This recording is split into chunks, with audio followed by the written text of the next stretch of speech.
how can I have the most impact? How can I do things that's really going to shake up the industry and just blow people away? And I said, you know what? By the time this goes live, it's going to be live anyway, so I'm not letting it out of the bag. I'm like, let me just give it all away for free. Oh, wow. Rad. That, and it just, the minute I said that, I felt my body like, yeah. Just, it felt so right. Boom, boom, boom, boom, boom, boom. What's up, everybody? You're listening to the Hustle and Flowchart podcast with your boys, Matt Wolf and Joe Fear. Check it. What is up? Welcome back to the Hustle and Flowchart podcast. I am really, really excited for you to hear today's episode because today's guest is somebody that for Joe and I goes all the way back to roughly 2010. He's someone who's been in the industry since, the digital marketing industry since the late 90s. So he's been around for a while. Joe and I sort of discovered him maybe 11 years ago and have followed his work off and on since then. And he's just someone that's really, really impressive. He's someone that kind of tells it like it is and will call out the sort of BS that's happening in the marketing industry. And that's really what we love about him. So today we're talking with the one and only Ryan Lee. He is the founder of Freedym, Freedym, which is an online Netflix style training community where you can pretty much learn anything about marketing and entrepreneurship. And there's just a ton of training content. Joe has contributed content to his members area. I'm contributing content to his members area. And a whole bunch of other really high-level entrepreneurs have contributed to this Freedym Netflix-style membership. So definitely go check that out. Now, on this episode today, we kind of go down a few different rabbit holes with Ryan. We talk about branding and how to really, really dial in, things like the color scheme and the fonts and the branding to build a cohesive brand for your business. We talk about memberships. We talk about community and actually building a community and how to build a community around your brand. And we even dive deep into what if you have kind of more of a boring or a physical product where a community, may not totally make sense. We even talk about how to cultivate a community around those kinds of products. We talk about email marketing. We talk about the 80s and his obsession with the 80s and how to inject the things that you really love in your personal life into your brand and into your business and into things like your podcast and your email marketing and wide-ranging topics from one of the OGs in our space. We just loved having this conversation with him. He is a ball of energy. You'll hear it. We ask one question and he just gets real ramped up and excited, and we'll talk for 15 minutes and then we'll ask another question and he'll get real ramped up and just fun energy and great ideas. And we just love everything about him and what he's doing in his business. And I think you will too after listening to this episode. So you're going to love this one. Make sure you grab the notes. If you go to flowchartgroup.com, that's where you sign up for our Facebook group. By signing up for our Facebook group, you also have the option to get the action guide for our most recent episodes. So as long as you're going there within 2 weeks of this episode coming out, you'll have the ability to join the community and get the free action guide directly from this episode. You're going to want to do that. So go to flowchartgroup.com, make sure you're a member of the community, and we're going to hook you up. All right, that's enough from me. Let's go talk to Ryan Lee.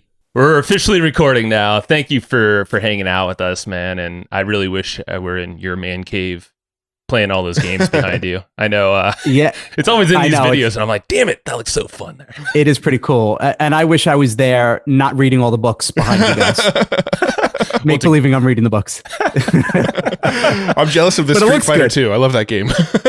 Right. We do have some good games. I got some new ones coming. I think I'm going to get the NBA Jam soon. So stay tuned. I love it. Who cares about marketing? This is what it's all Doesn't about. matter, man. NFL Blitz. Yeah. I mean, those games. Come on, bring it back. We're talking about why we do the marketing now. So yes, it's freedom and lifestyle. So let's talk about that because that's what you embody really freaking well, man. And I mean, not to do the whole story thing, but I know you came from not the entrepreneur life. I mean, your father was, but you were in, phys ed, PE and schools and teaching kids.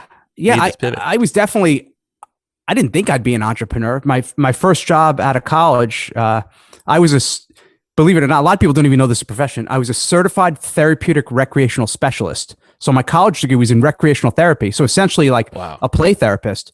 So I spent 6 years working in a children's hospital. And I worked from 2 to 10 at night, from 2 p.m. to 10. And we took over when all the therapists left and teachers, and we would just do sports and activities. And I taught them wheelchair basketball. I took them I did adapted aquatics. And then I became a phys ed teacher after that. But on the side is when I started building my own business. So I did have a little of the entrepreneurial hustle. I was training young athletes. I learned the value of niching down back then because I was the only one who said, hey, I specialize in training young athletes. So I would train them in the mornings or during a break. And yeah, it was, I kind of fell into this accidentally, I was writing articles. This was 1998, so really early in the game. There was no YouTube. You couldn't do you could barely do pictures because it would take everyone's on dial-up. So I just had a little website built that was just articles about training for athletes. And I wrote because I was I was a sprinter in college at track, so I wrote about speed, increasing your 40, and power training. And it just took off. I started getting emails from people all over the world. And then I started selling training equipment, like drop shipping. Started doing training programs. People were like, could you design a program for me? I said, sure. And actually then hired someone who he's a pretty well-known marketer now. His name's Craig Ballantyne. Oh yeah. We've had him on the show here. Yeah, but he was finishing up college, and he's a fitness guy. And I would pay him like $30 and he would help design programs for people. Nice. Yeah. And that was kind of the whole start of it. I guess he had a similar background. Began. I remember, he kind of had the physical space and got called into marketing or at least teaching his productivity. But for you, it's like all these calls, it seems like, it's like, hey, tell me how to do this. I know online marketing for you is kind of that way as well. Right. Yeah. I never thought I would teach marketing. I came on talking about sports and fitness and health. That was my thing. And then I went to night school and have a master's in exercise physiology. A lot of people don't realize that. So I love training. So that's all I talked about for the first couple of years. But then fitness professionals started coming online and saying, oh my God, like I would dominate the search engines back then. Google was just getting started. So it was like Excite and Lycos and Alta Vista. Oh baby, come on. That's before you guys had beards. This is true. Yeah. So, you type in sports training or basketball training. I was number one. And they would start to ask me, well, how are you doing this? How are you making money online? And can you teach me? I'm like, sure. Here. And that's where it all started to happen. Then I created a membership site just for fitness professionals, teaching them this kind of new online marketing world, in addition to my other membership site for sports training. So that's where the ball started rolling. And for years, I've had my toe in both waters. Health, I started a couple of supplement companies and health membership sites, and the teaching of it, and teaching marketing, mostly to fitness pros at the beginning, and now everyone. So it's kind of like the best of both worlds. And it's funny as an entrepreneur, you just never know where this stuff's going to take you, right? Like we all have this idea. This is where I'm going to start, and this is where I'm going to go. Throw all that crap out the window. Did you ever have did you feel like you had it figured out, or did you just get slapped enough around where you're like, okay, I guess I just got to go with the flow and see where this takes me? I'll tell you, I'm always, Joe, I interviewed you for Freedym recently. I still don't have it figured. Like we still don't know, right? You don't know what you don't know. You think you have this idea or the wisdom to do this or this product or this model, and things happen. All right, you could do like right now. We have with my nutrition company Rewind. It's doing really well, but we're spending a lot of money on ads. We're spending over $100,000 a month just on Facebook, which is great. Yeah. But what if it stops working tomorrow? Like, what are the other 14? Yeah, it's like, oh, what if that shakes? Right, stuff like up? you don't know. What if all of a sudden there's a competitor or something happens with the product supply or the memberships? There's so much unknown, and everyone says, well, what's the trait for an entrepreneur? What do you have to have? Is it smarts? Is it this? Is it that? Man, it's resilience. It really is. And that's one thing that kind of annoys me about a lot of the people who quote unquote teach marketing. And by the way, not you guys. I've been watching what you guys are doing when you came onto my radar. And I love we follow the same philosophy. Like, give me the tactics. Like, show me the stuff. Don't hide it. Don't give me the razzmatazz and these, 2-hour friggin' BS webinars. Just tell me what to do. Which is why I resonate with you guys. I really like that. Thanks, but so many marketers, what they do is I know why they do it, because it converts better. They want to tell you how easy it is. Here's the easy way to do this. Oh, set up a membership site. Oh, you're good at you're a children's clown. Set up a membership site. Teach people how to juggle. You only get 1,000 members at $30 a month. That's $30,000 a month. Yep. How easy is that, right? Yeah. How easy is that? And then the poor clowns are setting up some crap site, right? They're on this. Do I use Kajabi? Do I use Pody? Do I use WordPress? Where do I put my clown site? And then they'll spend the next 2 years recording themselves juggling. Yeah. And then they put it up, and then they have one member, their cousin who's a clown, and then they're frustrated. But the guru comes along. Hey, you're doing it wrong. You got to do big ticket clown coaching. But it's not your fault. It's not your fault. Pay me $10,000 and I'll show you how to do it. That's right. And then they spend another $5,000 or $10,000 in Facebook ads. It doesn't work. Well, I did everything I could. I don't know why it's not working for you. Good luck. And then you get ghosted. How about the clown mastermind for $25,000 though? Clownstermind. Come on, baby.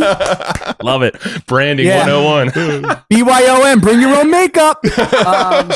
You're good. You're on fire. So it's it is kind of like a little bit of a shell game. So I just tell people the truth, and I know some people don't like that, but I'm like, and I'll even say if they want to do a membership site, I'll say, okay, great. However, do you have a tribe? Do you have a list? Do you have a way to market them? What's your strategy? How are you going to differentiate from the other clown membership sites? Do you have money to market? Because it's going to cost money. Like all that stuff. I say, you know what you're better off doing? Why don't you just take all this information you're going to do and let's put it into a one-time course. Let's sell it for $20. Go to your friends and say, hey, I put this all together. It's the ultimate clown party business plan. It's $20. Do you want it? And let's see if you could sell 20, 30, 50, 100 of them. Get a pulse, start building a list, start building relationships. Now all of a sudden you're getting some traction. Now maybe I could open a membership on the back end. But I think yes, it's a longer play. And no, you don't get the quote unquote recurring revenue immediately, but it's a really good way to test the market and just to see if there's I think because your friends are going to tell you it's the greatest idea. Your friends who have no clue about marketing. Oh, you want to do a clown membership? It's the greatest thing. I join. No, you wouldn't. No, you're a clown and you wouldn't join. Yeah. Well, you can even take a step even further back and say, take some of this content and put it on a blog or a podcast or a YouTube channel completely for free. Because if you can't get anybody to watch that stuff for free, who's going to even pay you $20? Yeah, no, it's a good point. I mean, you could definitely do that. You could do both. You could put it for free and try to sell it. Like I like to try to go for the sale quickly too, just to see if anyone will take out their credit card. But you're right. But you can go the longer route too, and just get yourself out there. I know that's so like cliched. Get yourself out there, and no, you don't have to be everywhere. I think that's another. That's another piece of advice I don't love is, you have to be on every platform. Oh, you're not on TikTok. You're not doing stupid dances. Oh, you're not on Clubhouse. You're missing. And they put all this pressure on entrepreneurs. Like we have to be everywhere. And then you start freaking out. So I say one or two, preferably 2 platforms you're good at and just play there. Yeah. Because if one falls apart, at least you have the other. So I like to reduce risk, but still have an actual life. I have 4 kids. I don't want to be online all day, taking selfies and stupid ass shit. What's time for that? It's true, man. And that's why I was telling Matt, I'm like, okay, I'm loving this episode. Or I already know I'm going to love it because we talk the same language. Family first. I mean, that's the same thing we talk about often. And we're actively now, getting ourselves out of the doing of most of the stuff in our biz. It's really just content like this, which is rad. So now we finally created this business that definitely supports the lifestyle we want. So I'm like, you're pure lifestyle through and through. And you even have that, you mentioned Freedym. Was it Freedym? That's the way you spell Freedym. Damn right it is. When's that launching? I know it's a relaunch, right? The website's already up and all. Yeah. So Freedym we were the original Netflix for entrepreneurs. It was like six years ago I started. Then two guys who I'm friends with. I've known Russell Brunson for a decade and Ryan Dice as well. Mm-hmm. And then they started coming out with, oh, we're Netflix for entrepreneurs. I'm like, screw you guys. We're the original. So it was a paid membership site. And it depends when this is going live. So I sold this when? Month-ish, maybe? Okay. Yeah. I sold this site to guys who were members. Without getting into too many details, I own the site again. So so it's now mine. And I was trying to think of what to do with it. I redid I took all the old content down. There were about 1,000 hours. Wow. Because some of it, if it's very tactical, sometimes the tactics aren't necessary. If you're giving a specific thing about how to do a Facebook thing and that's not available anymore, some things feel a little outdated. So I wanted to redo it with my energy, my fun. Joe, you were on, I grill you guys. Mm-hmm. And I was going to relaunch, and I was like, you know what? I'm going to blow people away. Maybe I'll make it like $20 or maybe $10 a month. I swear to God, I was 1 day away from launching. It was all ready. Sales letter, click, did test things. And this is when you asked, it's funny coming full circle. You asked me at the beginning, do you ever feel like you kind of know the path? And this is why I say no, because I was going to do it. I've been online over 20 years. I should know my stuff by now. And I had this little feeling in my gut. I'm like, it doesn't feel right for whatever reason. I don't know why. I knew the value was there. And I know people would freak out because they were paying $50 a month before.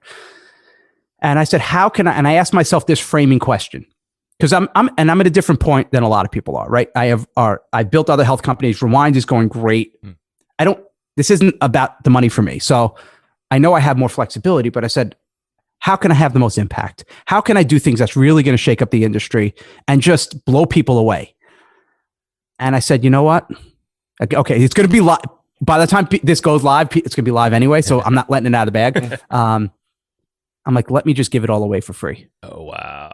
Rad. And it just, the minute I said that, I felt my body like, whew, just, it felt so right. When you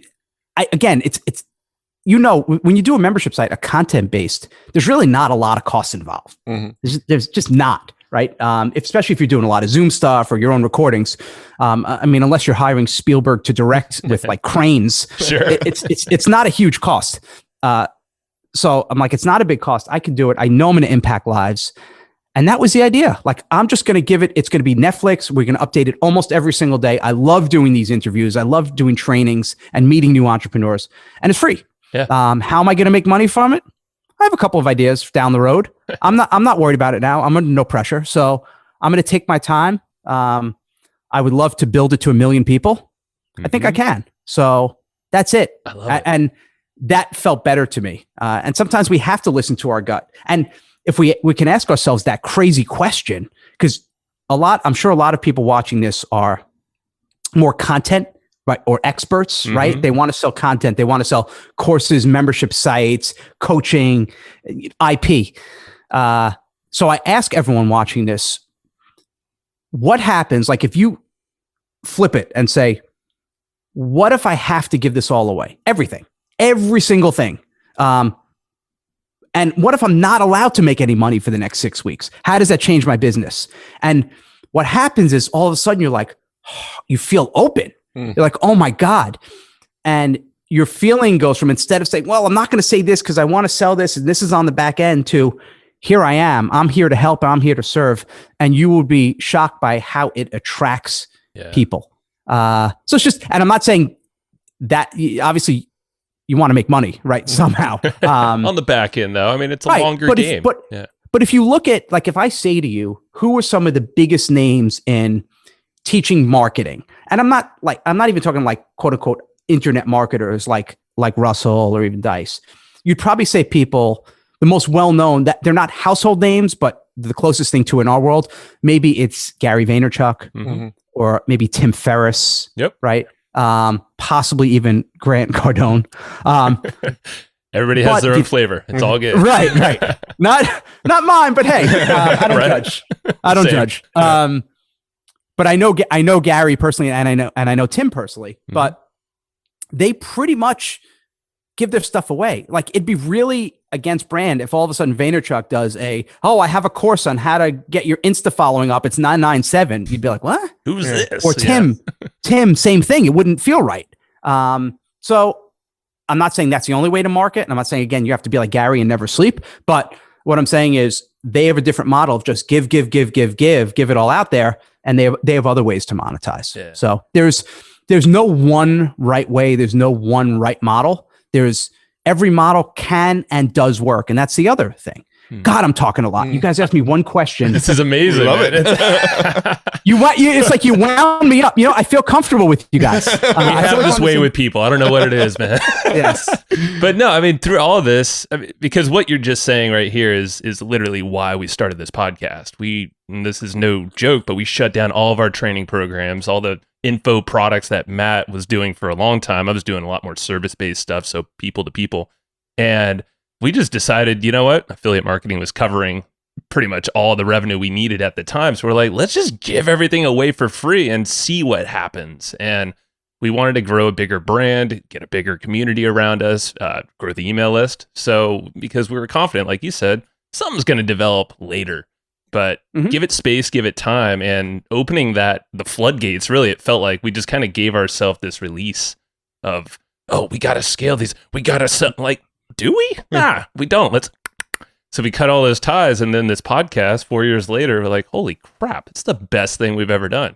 And then things obviously have been built from the back of the podcast, but took time. But you flipped from a place of, scarcity, my information, my content, to here you go, have at it. And then you're coming up with unique ways to just repackage and repurpose that. Yep. Like, hey, we'll give you a version of it for free. You can have the podcast for free, but if you want the reports or the specific breakdowns and all that kind of stuff, then there's a fee. Yeah. And you know what? Not everyone's going to do it, but a percentage will. I mean, it's the content version of the freemium model. Pretty much, right? Yep.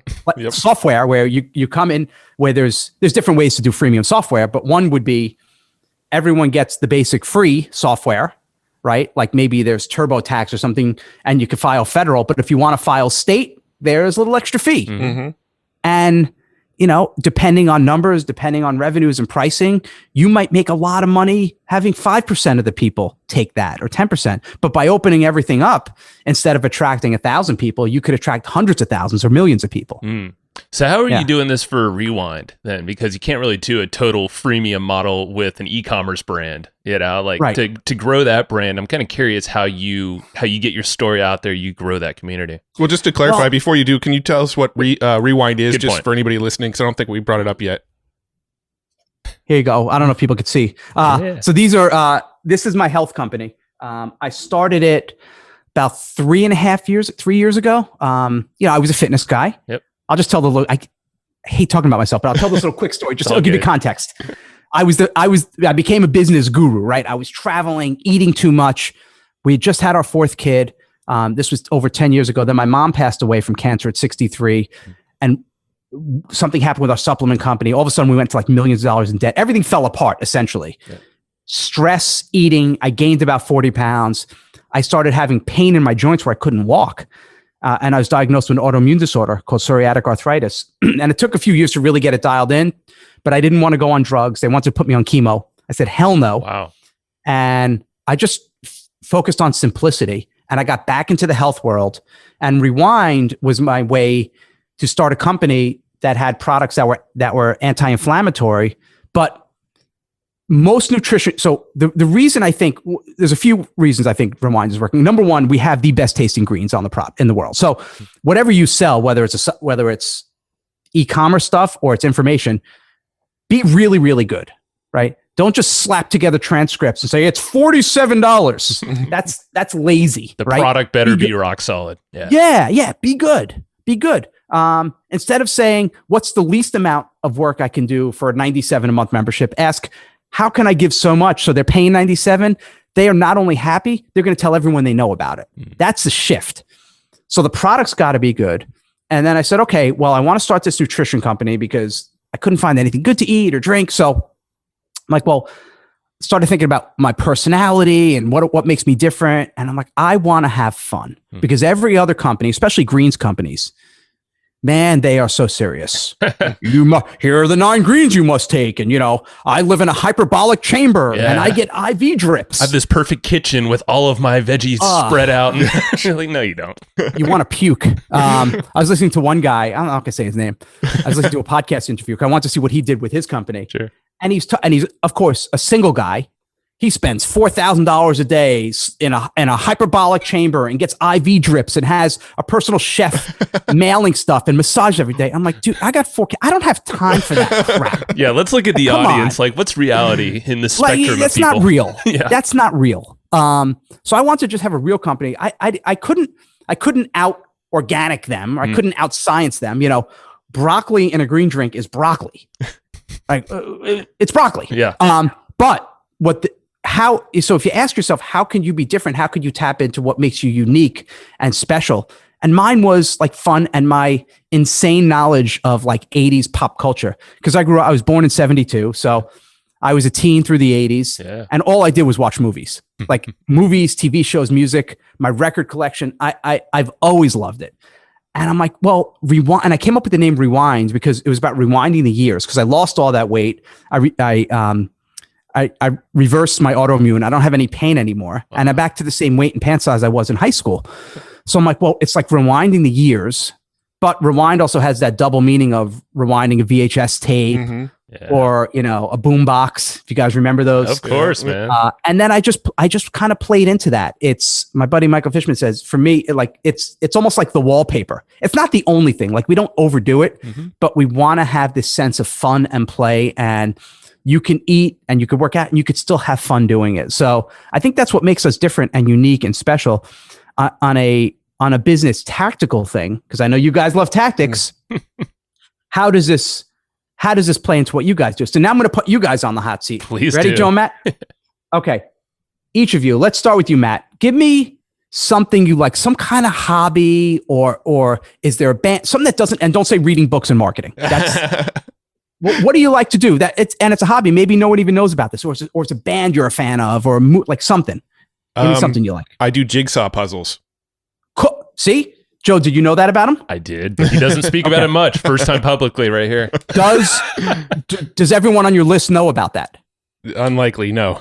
No. Okay, Joe, you had time to think about this. Give me something that you like. I like getting outside, so riding my bike, running around, doing stuff like that. Yeah.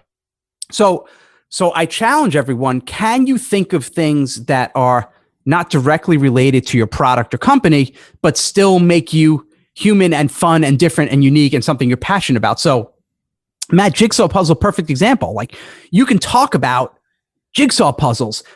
You should have a picture. You should be able to work some of that theme into your emails, which by the way, talk about a layup, right? A jigsaw puzzle and putting together a business. Yep. And say, hey, Matt, because we never met before. Do you have any kids? I do. I have 2. Yep. And how old are they? 8 and 6. Okay, so they can do jigsaw puzzles, maybe a little bigger pieces. They're not doing the 10,000 piece, but you could talk about, the other night we were playing jigsaw puzzles with my kids. Like now you could start to bring it in. And Joe, same thing with you with the bike. Hey, I just got off the bike today and I saw this bike ride. Yeah. You don't have to make your business about that, but you could work it in to make you more human. And what you'll find is that people might not be passionate about biking or passionate about jigsaw puzzles, because who the hell's passionate about jigsaw puzzles? But people are attracted to people who have a passion. So people might be like, you know what, Ryan, maybe I'm not like a big 80s fan, or maybe they're more millennials and they were born in like 89. They don't remember Michael Jackson moonwalking on the Motown special. Sorry. They don't even know who Wham is. I mean, come on. It's true. But they can, they know how passionate I am and they get excited when I get excited. So, but what it does on a psychological level, and Jonah Berger calls these triggers, if you do this enough subtly, people start to associate these unrelated things to your business. So Joe and Matt, if you talk about jigsaw puzzles, not every day, not all the time, but enough, when people see a jigsaw puzzle or they see it online or they see it, they'll automatically think of you and think of your business. When people, I get tagged every single day with 80s stuff every day.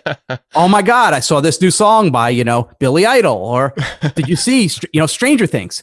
Every day, all day, I'm getting tagged, which is cool, which means they're thinking of me, they're thinking of Rewind. I did the same thing when I originally started Freedym.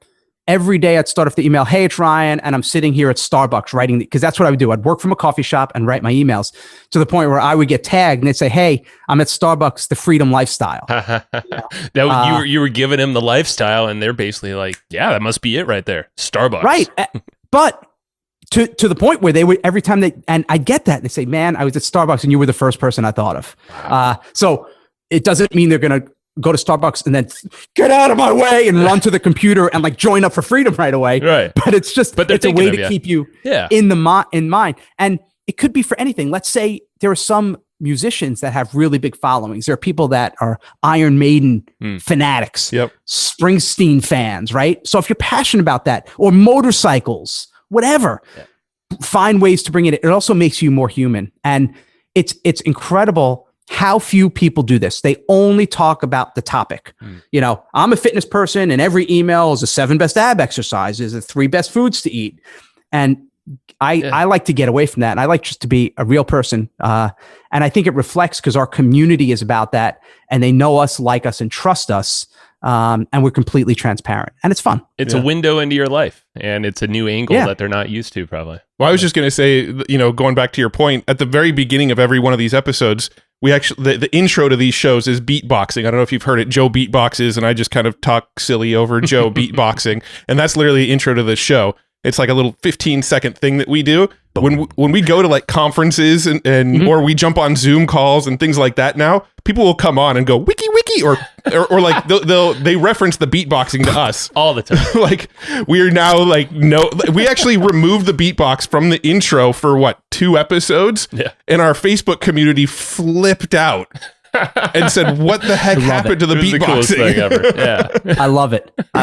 I mean, you guys could do hey, beatbox contest. Film a video of yourself doing a beatbox. Whoever wins is going to get, a gift card or something. I love it. I mean, that's, and I've heard you say this before. It's your vibe, right? You're just putting your vibe on everything possible. So it's like, when I was checking out Rewind, the website, you got the boom box and the chick holding it. But what caught my eye was the social media, though, all that, the feed that you have. And it's what you said. It's all these people saying like, check out this 80s stuff or, the Rewind product, but they're going to you, it seems like, because they have that story that you've kind of planted in their mind. Yeah. And because obviously like 80s and pop culture movies is going to attract a wider net than, jigsaw puzzle, right? So we're automatically, and that was the original idea when I was going to start this company. I was like, I'm just going Gen X. Like that's my tribe. That's who I know. We speak the same language.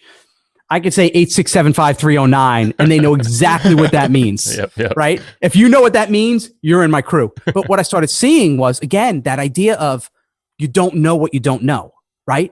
I thought I'm just going to be Gen X and that's it. We started running Facebook ads, and all of a sudden, like people 55 and 60, like they're becoming big fans, and it's starting to skew a little bit older. And then we've got some younger demo that don't know any of this. And I'm like, cool. Yeah. So we kind of broaden it out a little bit, but you don't know until you put it out there. But I think it's fun. I love doing it. And if you find something that you're really excited about and find a way to bring it in a little bit into your business and into your marketing, it makes you more human. People are going to resonate with it. And again, they're going to be passionate about you being passionate. I can't stress that enough, but don't pick something just because it's like popular, right? Like if you're not into, I don't know, some of my kids like that, some of the newer rappers, and I love rap and hip hop, but the newer stuff where it's like the sleepy rap and I can't stand it. I can't handle it. Awful. So if you don't like that, don't do it because it's popular for younger kids, right? Because they're gonna sniff a phony in a second. And that's the thing. It seems like you pick a niche, or you pick an audience, that is, and then I've heard you say also you kind of build this, I guess, the niche around it, or at least what you create in that space. So it allows you to be kind of this unique, product or brand in maybe a sea of other bars or greens out there. It helps you kind of stand out immediately of like, okay, yeah, you are in my tribe. So you're probably going to just attract more of my tribe for me. It's like this word of mouth snowball effect kind of happens. Yeah.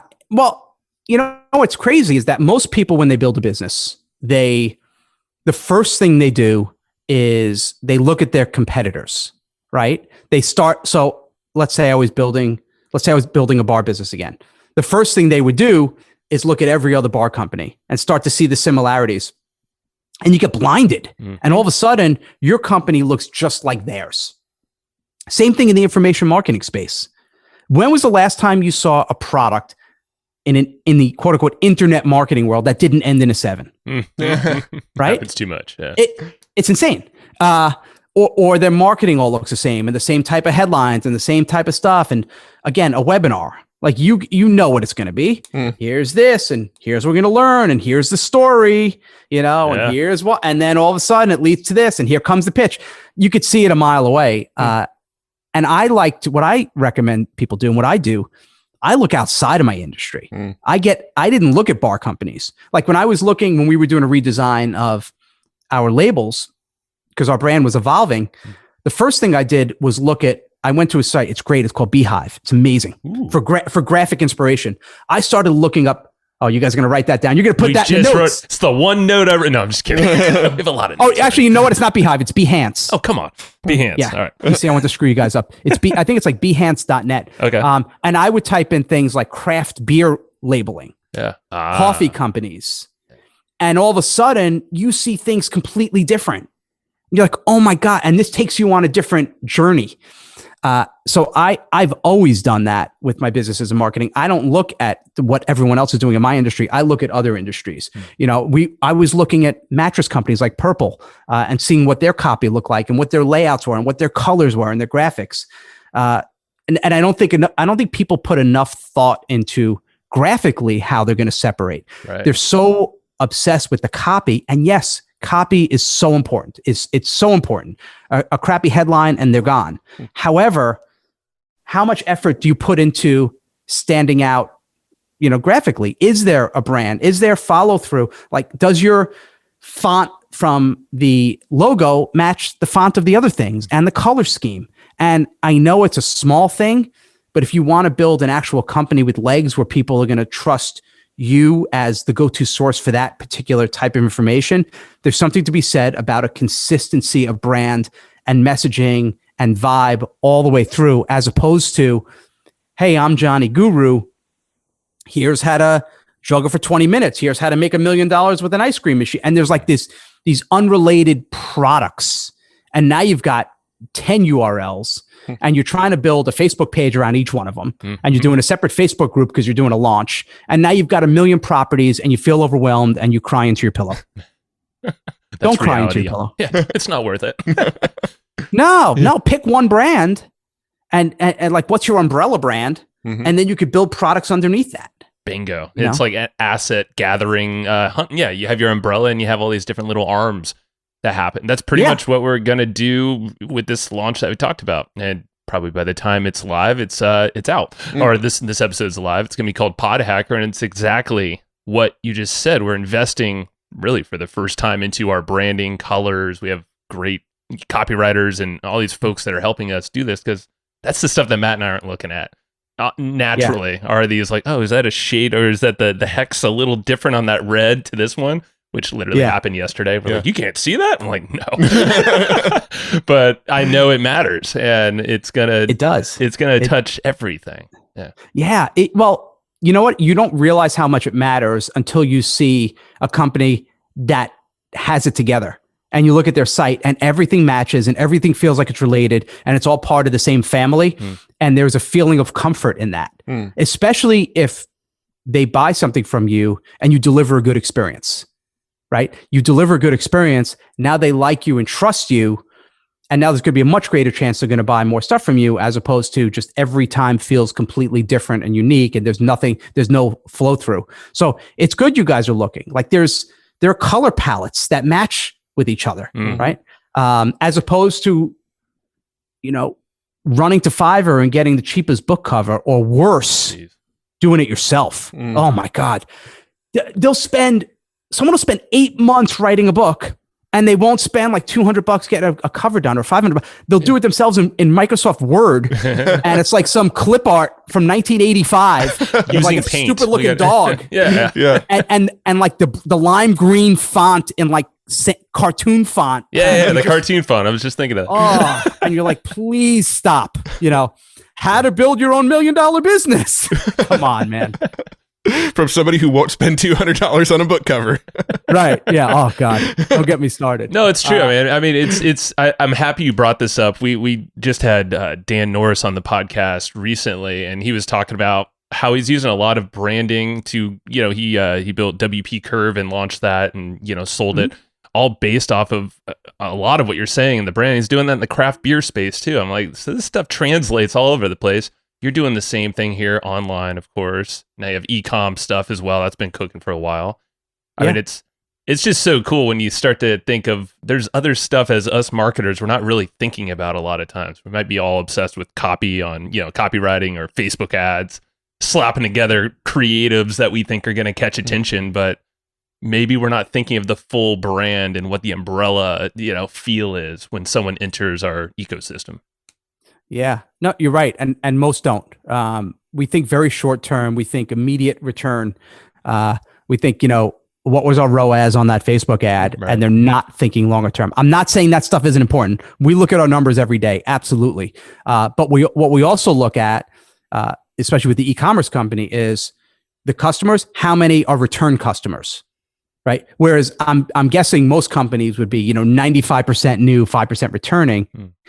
Get it to 50-50, like all the profits in the back end, it's with returning customers. We don't put enough thought into it. I'm not saying that has to be the only thing, because it's funny, there's the extremes, right? There are some that are like Madison Avenue branding, and that's all it is. It's so fluffy, there's no bite. And then there's the opposite, where it's all old school, Gary Halbert, Dan Kennedy, the uglier the better. Yeah. Right? Where I think you thread the middle. Yeah. You combine the branding and the vibe with the direct marketing sensibility, and you bring it together. Then it's like unbeatable. Yeah, man. Like even though we focus a lot on our brand rewind, like I think our copy, I write all the copy, but I think it's maybe because I wrote it, I think it's pretty good. And we convert really high, not hypey, right? And that's the other thing. Like Facebook, Google, they don't want hype. They don't want you to make people feel bad. They want their customers to have a good user experience. So they want companies that are going to lift people up. So stop trying to twist the knife so much and maybe start pulling the knife out. Yeah, let's remove the weapon, huh? Yeah, we don't need the knife at all. Yeah, stop. And one thing drives me crazy that I've known Ryan for a long time. I know Perry Belcher too. Yeah. He's a funny guy. Of course, they came up with their term years ago called tripwire. And from the minute I heard that, I hated it. It has such a negative connotation. Like the first experience you're going to have is you're trying to kill someone and maim them and blow them up. Now I know that's an exaggeration, but that's what it is. Oh, it's a tripwire. It explodes. And Kevin Rogers, one of my buddies, we were talking years ago. We said, let's come up with a new name. And he said, let's call it a welcome mat. Ooh, yes. I've heard that used. Yeah. Ooh. So we've been saying that for years.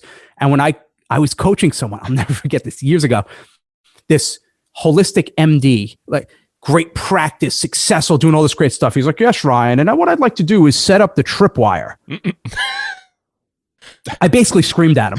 I said, Doc, you say it again, I'm hanging up on you. I will not work with you. You're a doctor. You heal people. You help them live. You're talking about tripwires?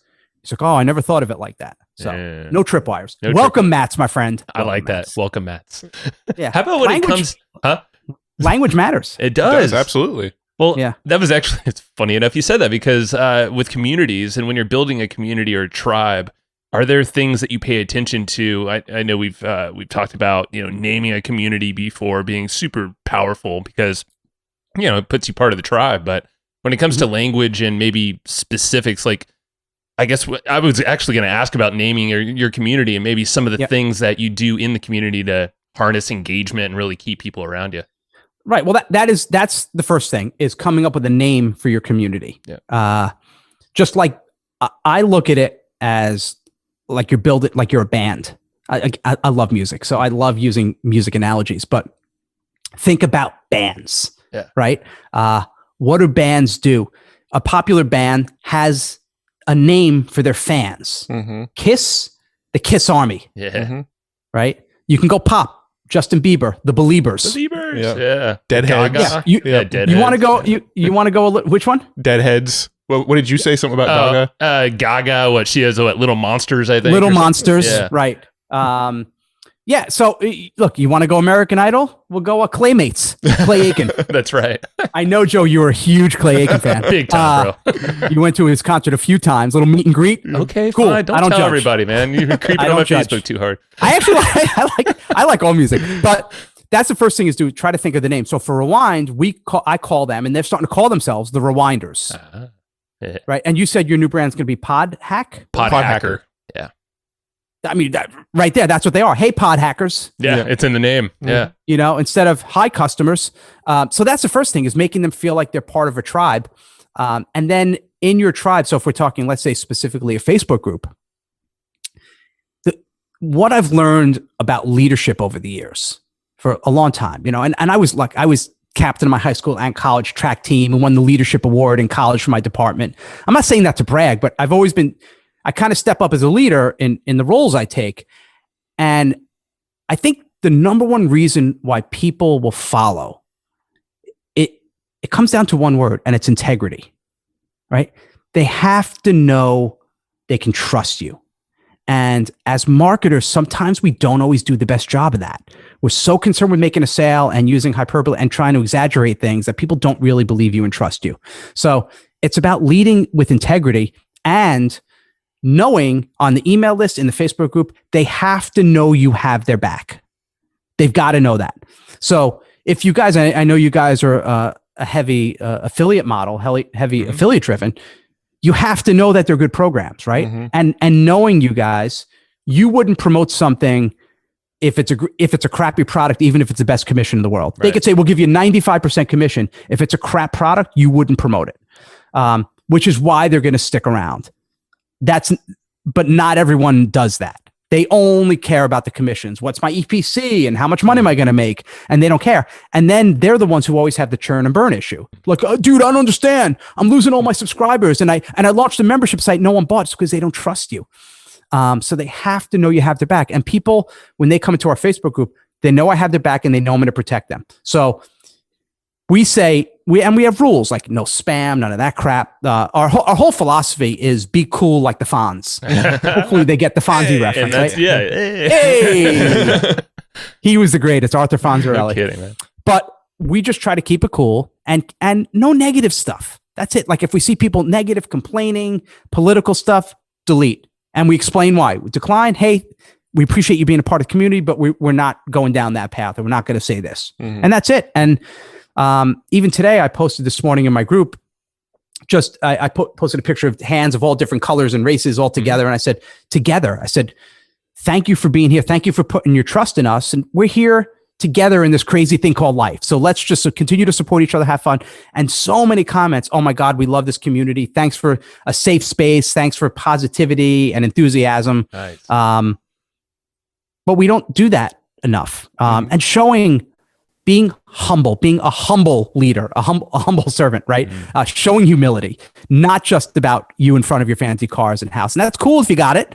But if it's only about doing that and you're making people feel bad and there's no takeaway for them, then they start to almost resent you. So just be there and serve and be thankful.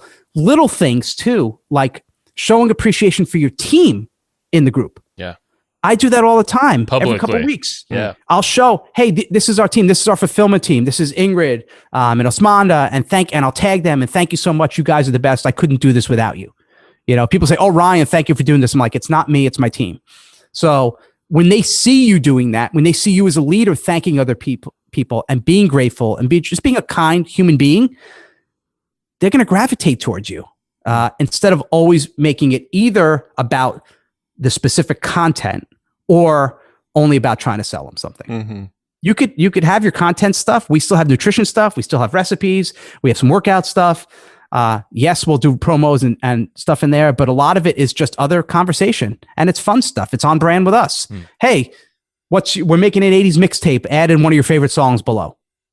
Little things like that have nothing to do with greens, but it's fun. Yeah. So I have a question about community. How do you go about cultivating a community for like a non-educational brand, right? You've got like your e-commerce, your Rewind brand. You know, what sort of benefits do people get about like being a part of a community, or maybe like a Facebook group around like a, you know, maybe a physical product that they bought, or like nutrition products? Like, how do you cultivate that community? Because Rewind is a physical product. Is that what you mean? Like, how did I do it about Rewind? Like, so let's say you were creating like a Facebook group for customers of Rewind, right? So which is what it is. Yeah. So you've got the Facebook group, and Rewind is the the physical product. Right? Yeah. So what benefit do people get by being in a community around like a physical product? Do you know? Yeah. We have like a content brand where we're putting out a lot of content, so people join the community because they want to constantly get fed the content that we teach.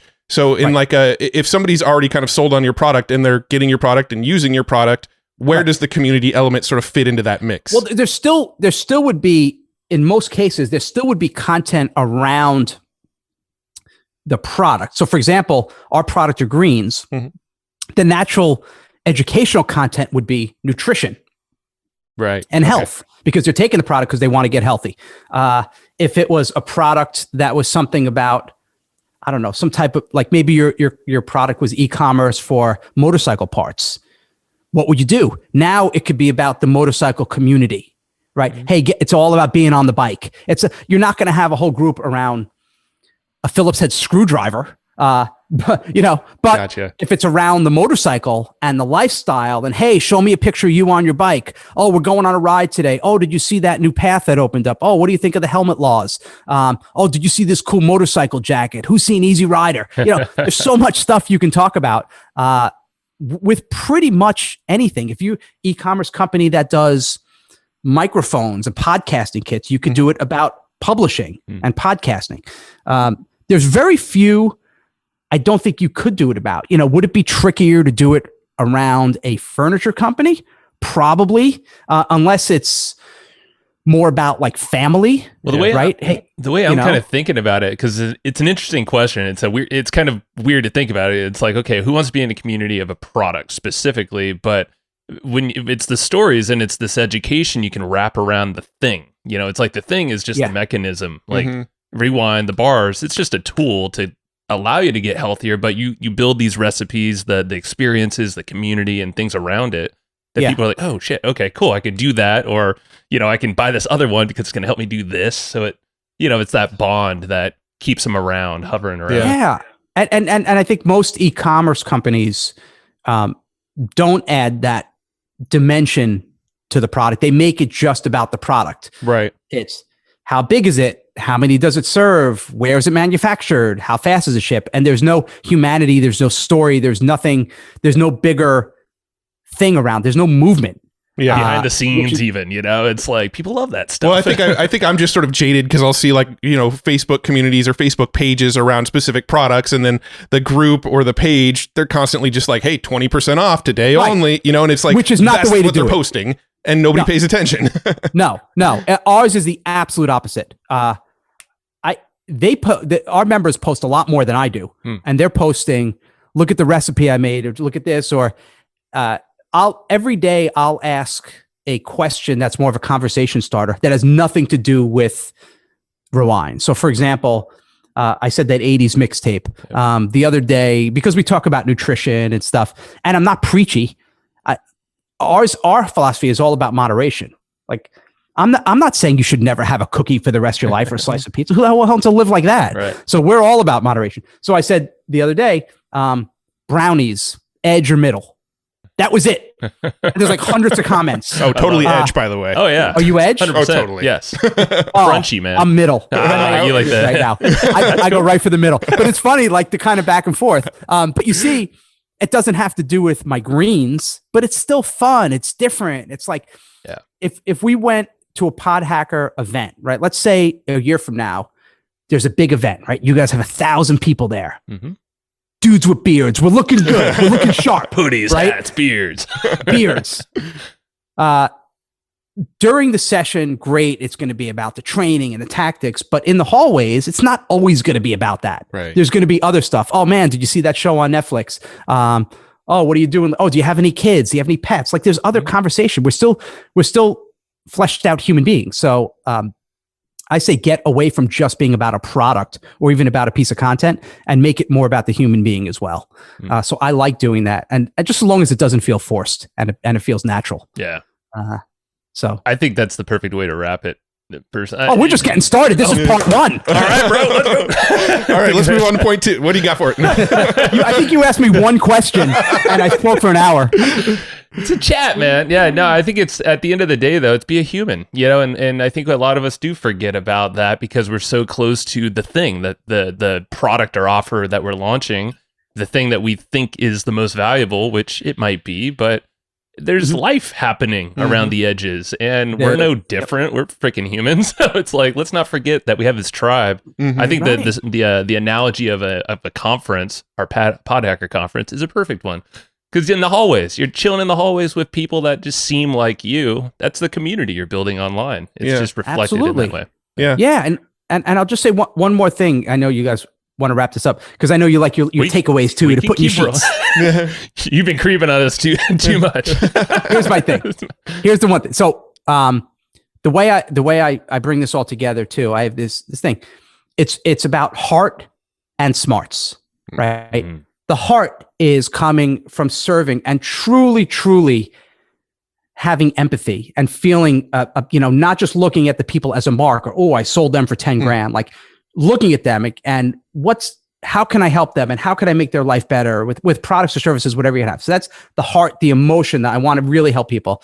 And then there's the smart, which is what's the best email subject line to get opens, Is there some scarcity play? What's the best pricing strategy? Is there an upsell or a downsell?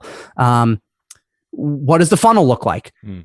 If you fall on either side of those two, if you're only about heart and you have no marketing tactics at all, no strategy, you're going to feel good, but you're not going to get any customers. Yeah. Right? You get people like that all the time. I help the world with crystals. And there's like there's no hook, there's no headline, there's nothing. Yeah. It's heart, all heart. It's great, all good. Yeah. It's not a business. Yeah. And then you get the other side. There's no emotion. And I think they're all sociopaths. They're just buy. And they're lunatics. Gosh. And all they do is sell. I don't care what I'm selling as long as I'm going to make money. Bring it in the middle, have the heart come with that, have that anchor and that centeredness, and then add in the good marketing. And then you do that. That's when people are like, oh my God, I love your company. I love your feel. And they still buy as well. So it's the heart and the smart. You need both. Heart and the smart, man. There you go. This is amazing. All right, what game are you going to go play, or do you even touch those games behind you anymore? I'm just curious. Been watching Street Fighter half the time here, and if when my kids come, that's the one I like to play the most because I try to fight them. Sometimes a little Pac-Man, but it's funny. I actually don't play that much. I have a big. You guys can't see it here. I have a big TV. I have hundreds of records and cassette tapes. So I'll usually have like old school MTV videos playing all day. I got a table there. I sit and work, but I love it because we are right in our town of New Canaan, Connecticut, and we're on Main Street. So my kids all the time, they come here with their friends, like after school. This is like their unofficial hangout. So that was my dream to have a place like that. Yeah. So they play the stuff more. That's fun. You're motivating me to. I just wish everyone could build a business around their design. Yeah, and you guys could have people over and read books. Yeah. I was going to say, you're giving me the desire to sort of redesign the background of these videos because yours is probably the most like interesting, like engaging background I've seen. There's just so much going on that's cool to look at. And do you recognize some of the movies behind me? I do. I recognize all of them. Yeah, exactly. Well, the one on the very Breakfast left, Club, Back to the Future, Ferris Bueller's Day Off, and then the other ones are too small for me to. Oh, I see the Huey Lewis in the News over there. Yes, there it is. Nice. And above it, Janet Jackson. Nice. Yeah, I love it. I love all music. So good. You guys win. That's all Matt, man. You win a membership to Pod Hacker. Perfect. Someone does. Email us. A Pod Hacker jigsaw puzzle. I'm in. Perfect. Maybe a sticker mule or someone can make that for us. I don't know. Yeah, actually, you know what would be cool? If you had like 6 months of podcast or something and had all the cover art and actually made that a jigsaw puzzle. Oh, that is really cool. That would be cool. And maybe you do like a limited edition and give those away for some kind of prize or something. Yeah. I might write that's that what one I'm talking about. Like that's where you can have fun and get creative and be so unique and different that people would remember that. Yeah, that is really cool. All right. Yeah, this is good stuff. I think we should creep on your rewind group, by the way, too, and see how a real community is done. Yeah. Come on in. Everyone check it out. Go to on Facebook, just type in Rewind Breakfast Club. Perfect. Rewind Best. Breakfast Club. So after listening to this, where else do you want people to go check out? You've got your Freedym, Freedym. That's it. Go to Freedym, Freedym. It's all free. I'm just there to give and to serve. It's not meant to replace other marketing and memberships. So everyone here, join PodHacker, join what you guys are obviously doing. So I'm not trying to put other people out of business. I want to support. Yeah. If they're looking for more voices and more stuff, come check us out at freedym.com. And we already had Joe on. I know we're going to get Matt on. Yep. We'll Only if you pass the sniff test on here. It's up to you, right? Well, right now, 50-50. All right. Jigsaw puzzles. Matt, you had me at puzzle. Perfect. You had me at Nailed puzzle. it. Oh, man. Go check it out because it is straight up tactics. What, like 20-minute just fast hits of marketing tactics 20 and minutes, strategies. Yeah. no story, no fluff, 100% tactics, me leading the way. Yep. And we're just having fun. And I call them like jam sessions. We just go. So check it out. Freedym, 100% free. There's no credit card, no upsell, no downsell, no cross sell. Just me Where are giving the sales? Where are the I sales? know. I should actually, right? I should. Yeah. One day, maybe. Monetization TBD on that one. I like that. Spoon with Ryan, 15 grand. Hey, you got to have some personalized offer there. That's the upsell. Nice. So I'm just having fun. And I really appreciate you guys having me on. This is Thank you, great. man. Yeah, this is a Appreciate blast. it. We had a great time. All right, man. Take care. Oh, thank you. Thank you. Oh, you're too kind. You're too kind. Everybody just stop. Oh, thank you. It's peaceful. Yeah. It's nice. It was getting, I mean, I don't know why we invited that crowd in here. I don't know. This is a really tiny room, too. It sounded like they had a stutter on the laughing. Yeah, they didn't know if they should laugh at that or not.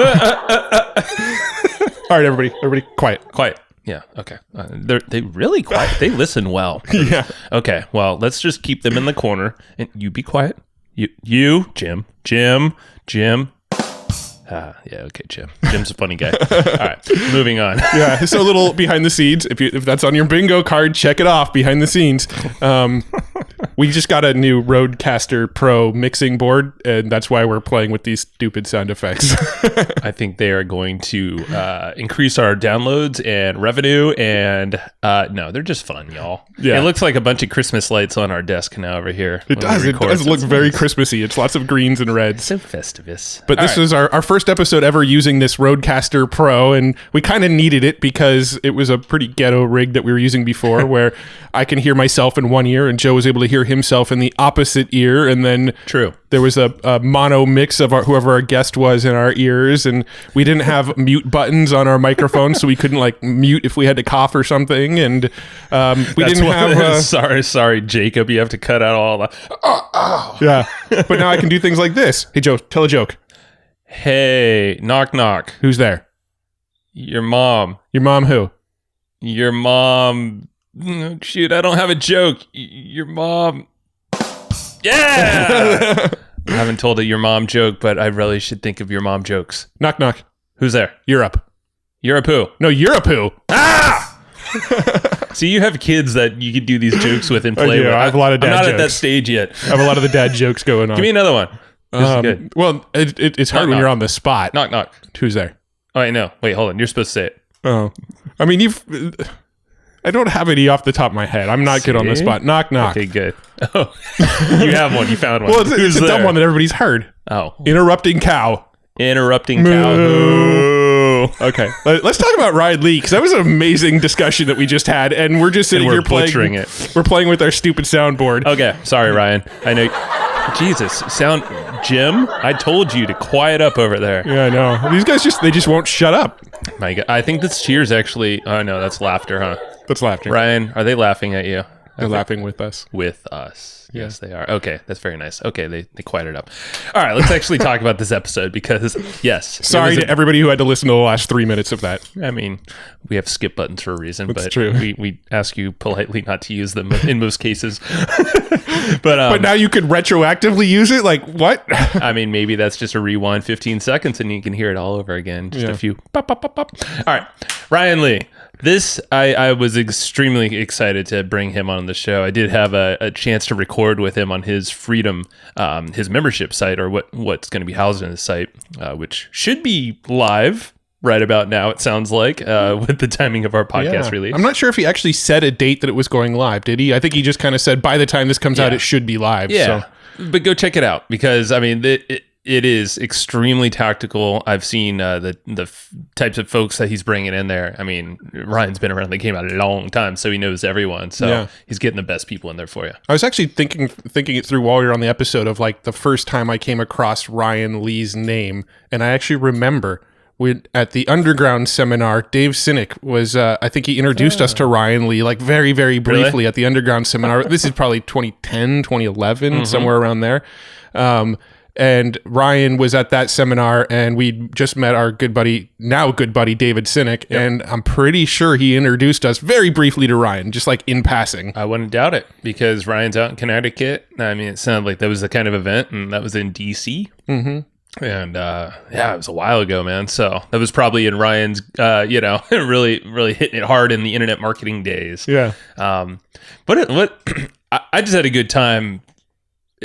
Whenever someone like that just clicks with like the way that we talk and the way that we see branding, community, and all that, it's just really fascinating. Yeah, because there's all these nuanced things. I'm like, I didn't think of it that way. Well, so here's the thing that you and I kind of talk about, not quite on air as much as off air, but we like to find the veins. We call them like finding the vein, right? You like to poke people with needles. Yeah, we like to find the vein, poke them with a needle, and I don't inject them. I steal their blood. Oh, that's gross. No. Don't do that. No, but we always call it finding the vein, right? Where we're talking to somebody, and some of the conversations, they start off a little bit slow, and we're trying to find that topic that's going to really light the guest up so that they really open up and just like get really excited.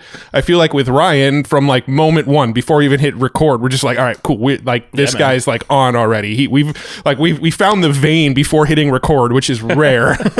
That's true. No, that's a sign of a great show and a great person and just fun.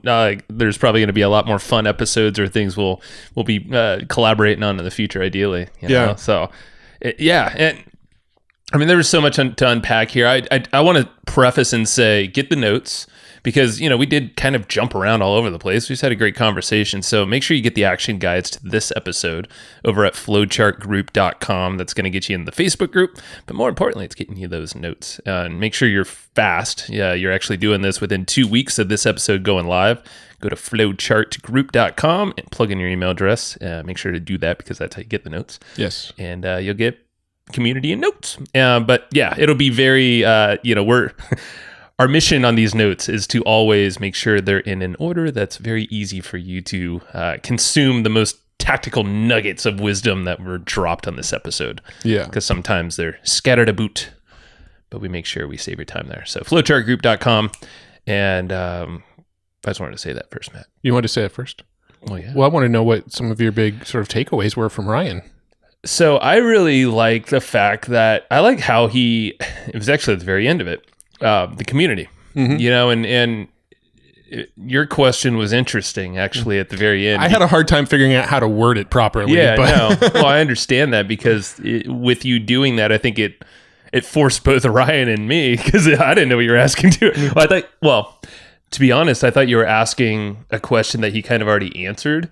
So I was like, okay, hold on. But no, there was actually a deeper question there. Well, I was trying to figure out why people would just follow a brand versus following like a personality, right? Like, it makes sense to me to go be in a community for digital marketer or ClickFunnels or PodHacker or the Hustle and Flowchart community, because we're all sharing a lot of training and a lot of content and a lot of stuff like that. But the thing is, like, you have companies like, I don't know, random example, but like KFC, right? The Kentucky Fried Chicken.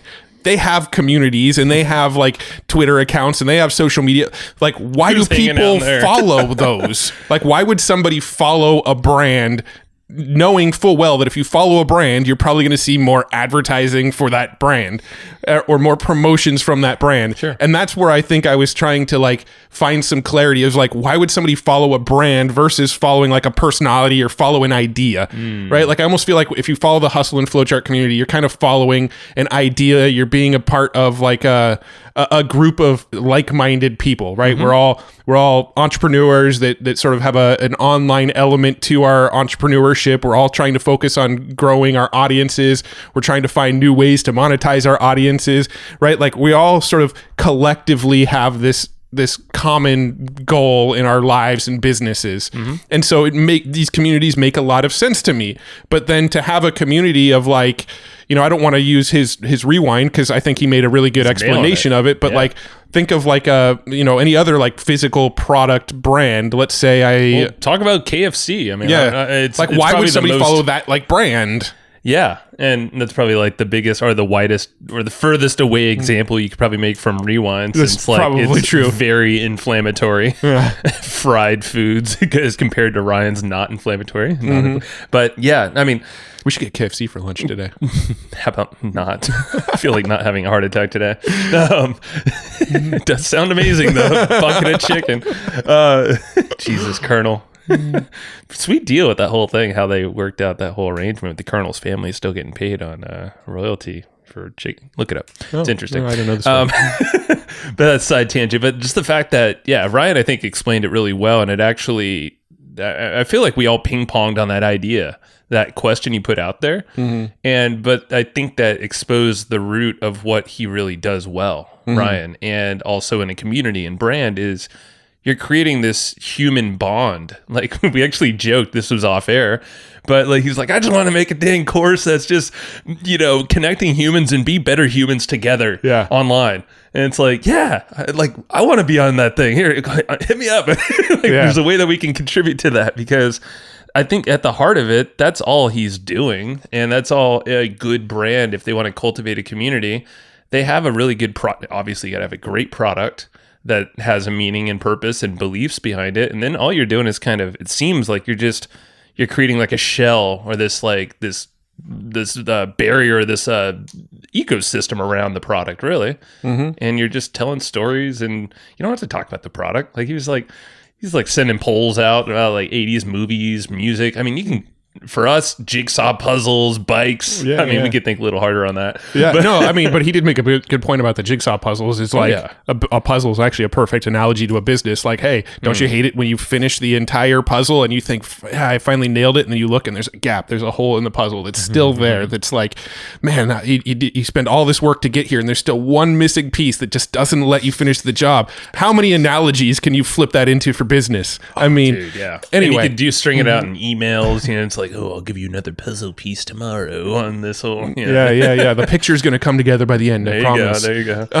But going back to your original point is, I think so many people, and this has sort of been a common theme of our podcast over the last like 4 years now, is like so many people forget the humanity in the numbers that they're looking at, right?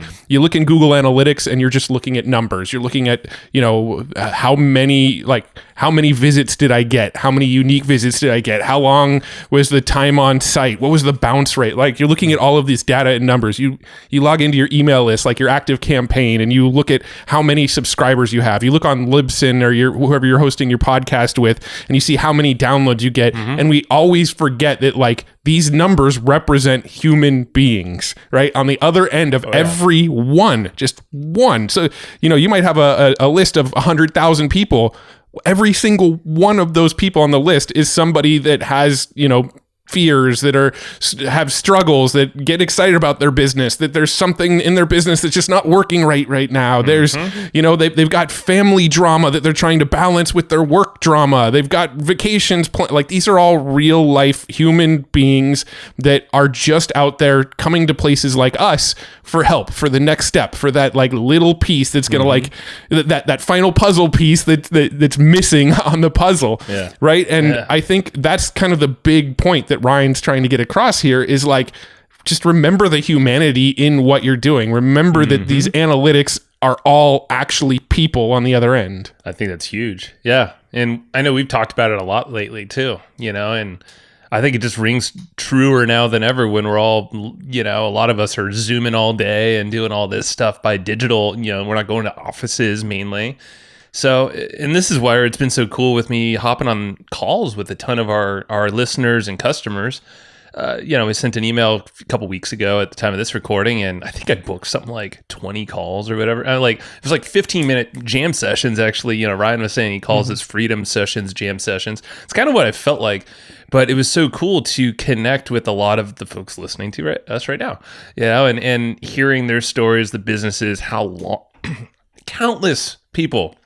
I guess I can count them because I only had like about 20 calls, but that was a lot of calls.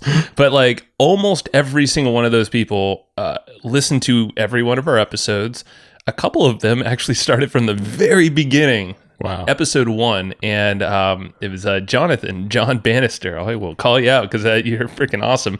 I had a chat with him and he's like on episode, I think 200 or something. I was like, dude, holy moly, you win. Yeah.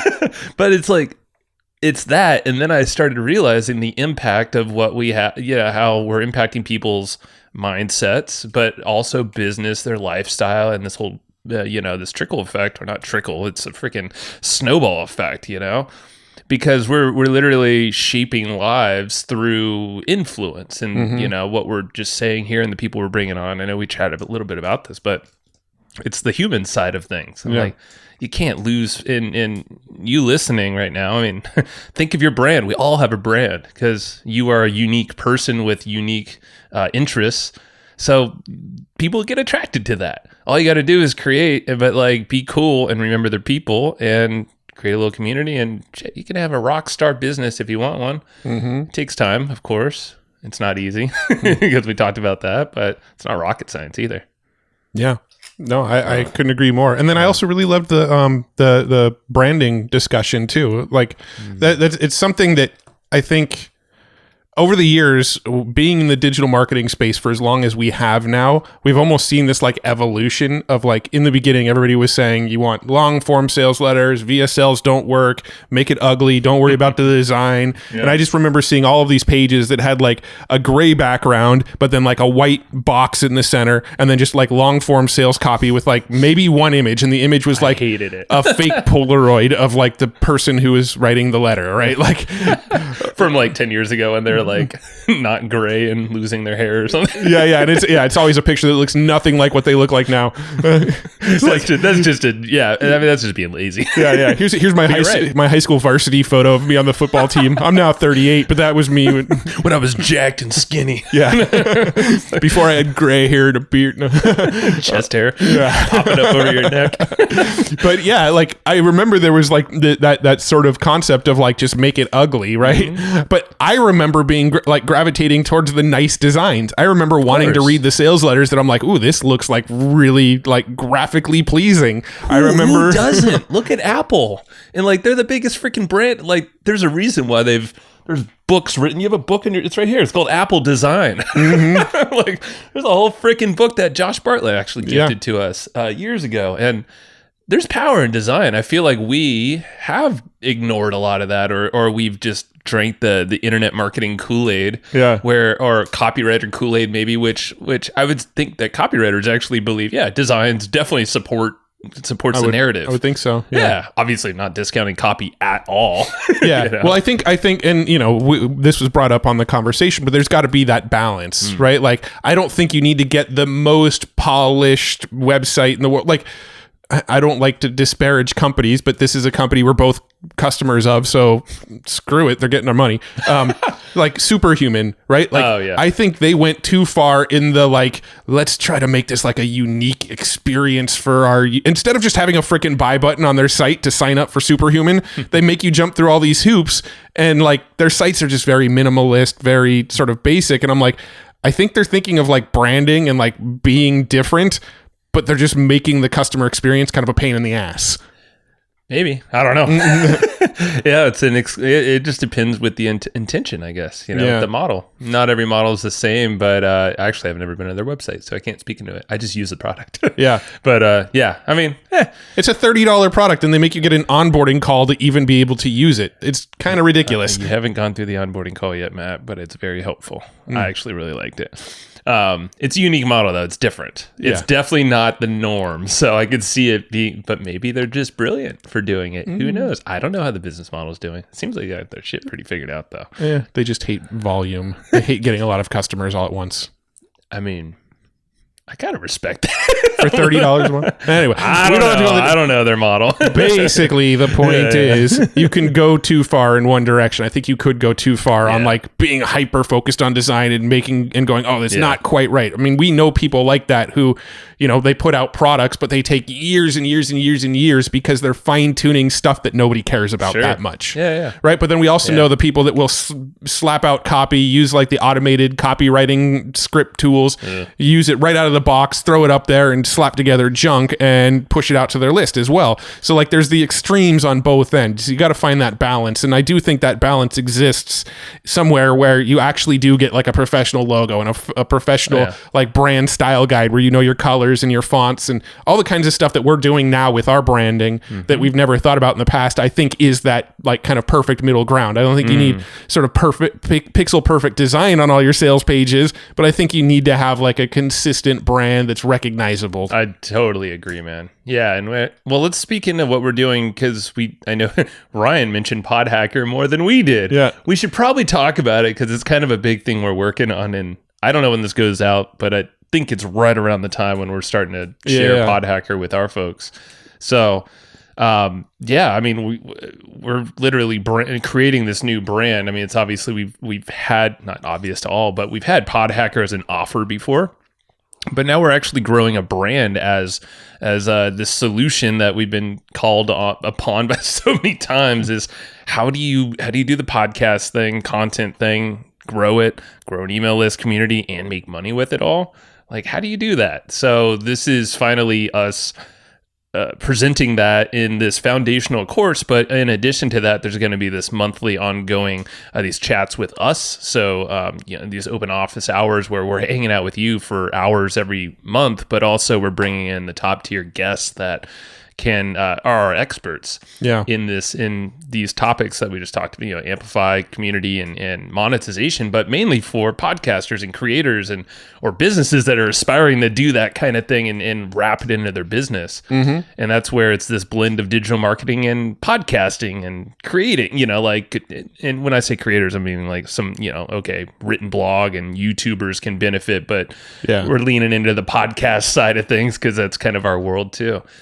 So, but podcaster, I mean, or pod hacker, that is, we're adopting these principles that we chatted about. Yeah. Like the most ever.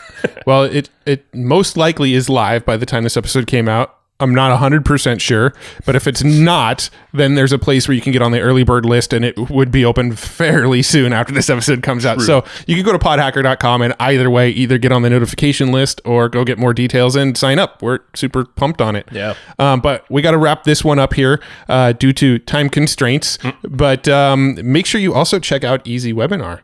Our folks, our good buddies over at Easy Webinar. Yeah. Hooking you up with a fat discount. You probably heard us speak about it before, but webinars are definitely hot when you use them in the right way. Yeah. And I would think of what Ryan was talking about and the human element and whatnot to not be your templatized webinar flow. How do you do it different? Do it different, people. Yes. Think different. Flip it. So Easy Webinar, though, use the tool that actually works because they basically given you every option on how to run a webinar, live, automated, whatever. I mean, whatever term you want to use or feature, they got it in there. So go check out easywebinar.com/hustle. That's easywebinar.com/hustle. And you are going to have a raving crowd around you when you go to that website and be greeted with a fat discount. And you should join it, especially if you are already doing webinars. You need this tool because it's probably going to make your life easier. You're going to know your numbers and it's going to be just happier. And if you're not, go get it anyway. easywebinar.com/hustle. And you'll hear roaring applause when you go over there. When they go to the website. Okay, we're done. Okay. All right. Well, everybody, thanks for joining us. If you enjoyed this episode, which I know you did, you should tell some friends about it. Maybe leave us a review. Say you liked it. What kind of friends? Only the good ones. All of the friends? All of the friends. Actually, give me some specifics, Matt. tell your some enemies guidelines. as well. No, don't tell your enemies. I mean, you can, but They're you're just helping your enemies out. the enemies of my friends are my friend. No, that's not how the saying goes. Yeah, just, share it around. Share it with the folks who really need it the most, you think, who will appreciate and use it. We thank you for your time. Please rate and review if you found this helpful as well. And we love you. Thank you. Bye-bye. Thanks, everybody, for listening to this episode of the Hustle and Flowchart podcast. Before taking the time to listen, we want to give you something a little bit special. Every single episode that we do, we actually have somebody on our team take notes. We basically have a Cliff's Notes version of every episode where you can go and find all of the tips and tactics that they laid out, all of the resources that they laid out, all the good stuff from this episode. We actually have a nice, simple notes version that you can find on our website. So go to evergreenprofits.com, find this episode that you just listened to, and give us your email address, and we'll send you the notes.